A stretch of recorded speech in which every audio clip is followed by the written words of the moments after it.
Olá, queridos! Sejam bem-vindos ao canal Igreja Fora do Templo. Espero que essa mensagem toque ao seu coração. E se você ainda não é inscrito em nosso canal, se inscreva, ative o sininho de notificação e deixe o seu like. O principal problema do homem não é o sofrimento, é o pecado. O pecado é pior do que a doença, o pecado é pior do que a pobreza, o pecado é pior do que a própria morte. Por trás da debilidade do corpo havia uma alma esmagada pelo pecado. Você sabe qual é a raiz do pecado? O útero que pariu todos os outros pecados. A raiz de todos os pecados é a rebeldia, é a rejeição. Irmãos, isso aqui que eu vou te contar, eu ouvi de um doutor, um arqueólogo, chamado Rodrigo Silva. Ele conta essa história aqui. Você sabia que todos vocês, todos os seres humanos em potencial estão salvos? Eu vou explicar isso para você. Todos os seres humanos em potencial estão salvos. Eu vou te dizer o que isso quer dizer. Aí o doutor Rodrigo, ele conta essa história. Ele é um membro da igreja adventista. E ele conta que em um determinado país, cidade, havia um homem condenado à morte.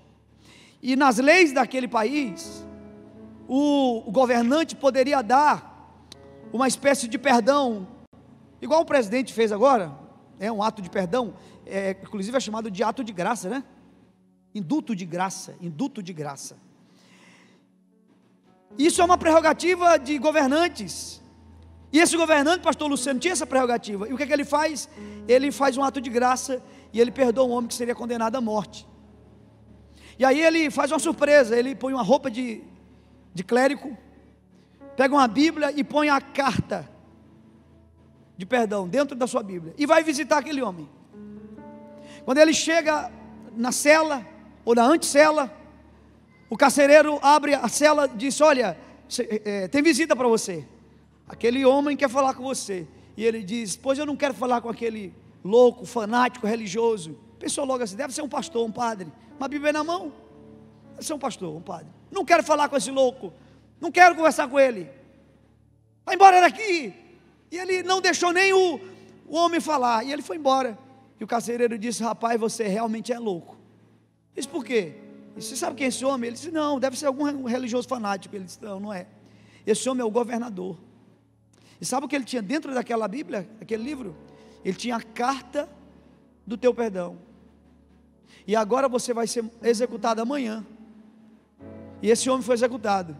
Mas antes de ser executado, ele falou assim: eu quero dizer a todos vocês que eu não estou sendo executado pelos crimes que eu cometi, mas eu estou sendo executado pelo perdão que eu rejeitei.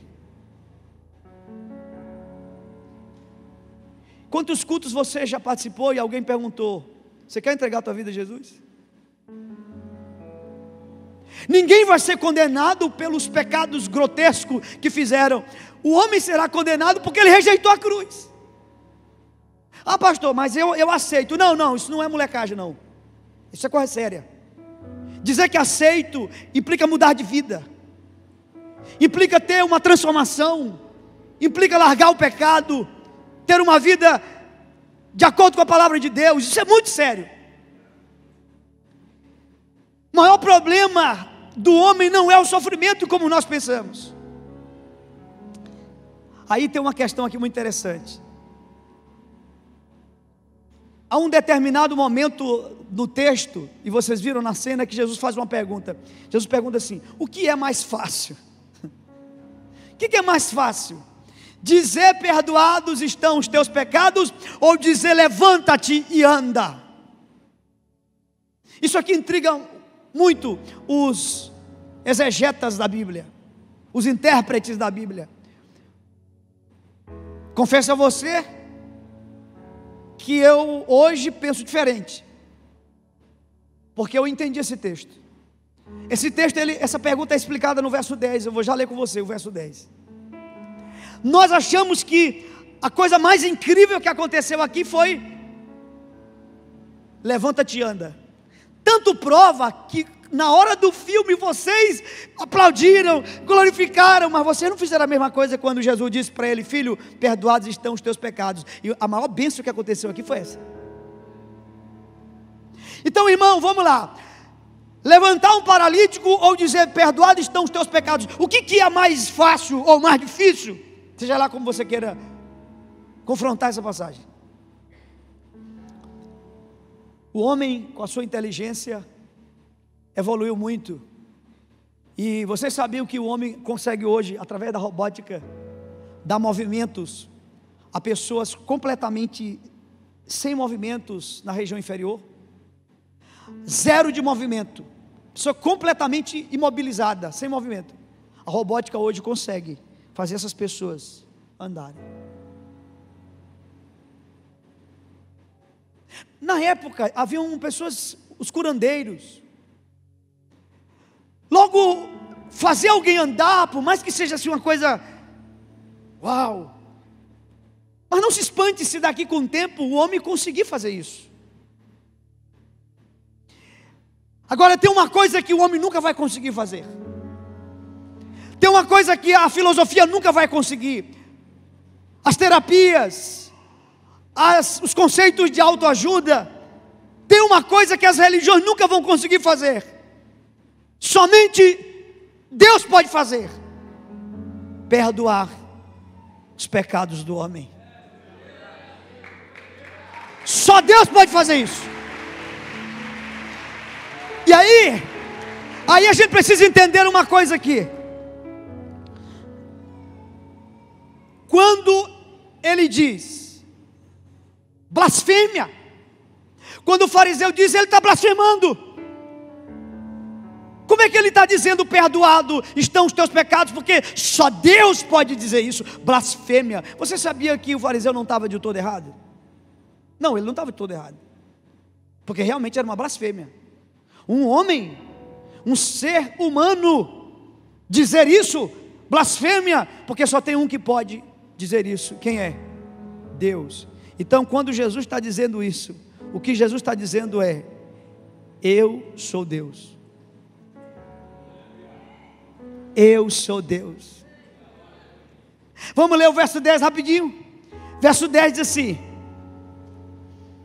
ora, para quê?